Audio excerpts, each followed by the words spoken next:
Hi folks, this is a quick tutorial on using either of my two bordered image styles. I have two, one for 16:9 aspect ratio and one for 3:2.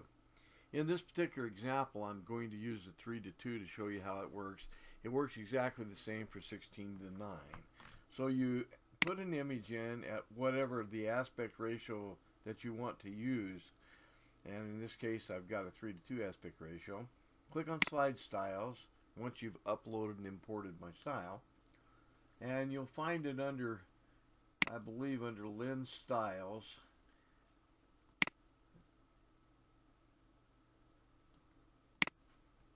Lens border style for 3:2 aspect ratios. Select that. Then you can set the amount of time. It defaults to 7 seconds, but you can set it to or 12 or whatever you want here. And you can fine-tune this by just typing in, and there's an explanation here about what you can do and so forth. Then you apply it, and once you have it applied, as soon as you see it come up here and you see some borders, like now, you can go to Objects and Animations,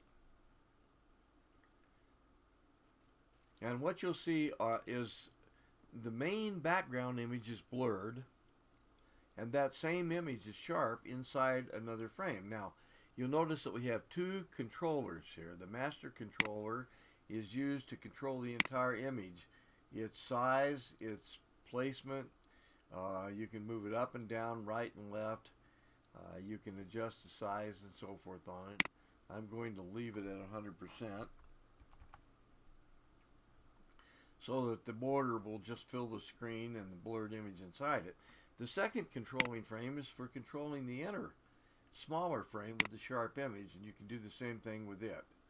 Now, once you have it set up, you can also go into animation and you can choose either of your two images, and I'm going to use the inner image here, which is the reference image in here, and then we can simply adjust anything on the animation. You can adjust the opacity. As you can see here, when we make it totally transparent, you can see the background image come through, so you can adjust the opacity of it. You can adjust the blur, you can adjust the color if you need to do that. You can even rotate it if for example, let's say you decided to make it larger and you use the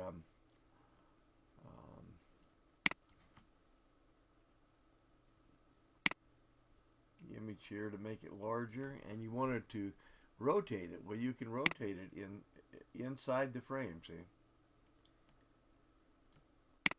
If you wanted to adjust the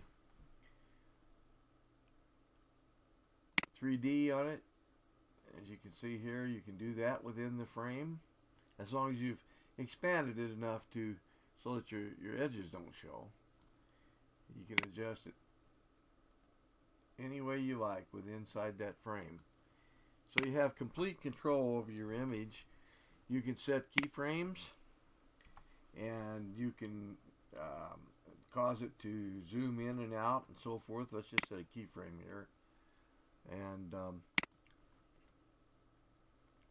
then let's go into the zoom, for example.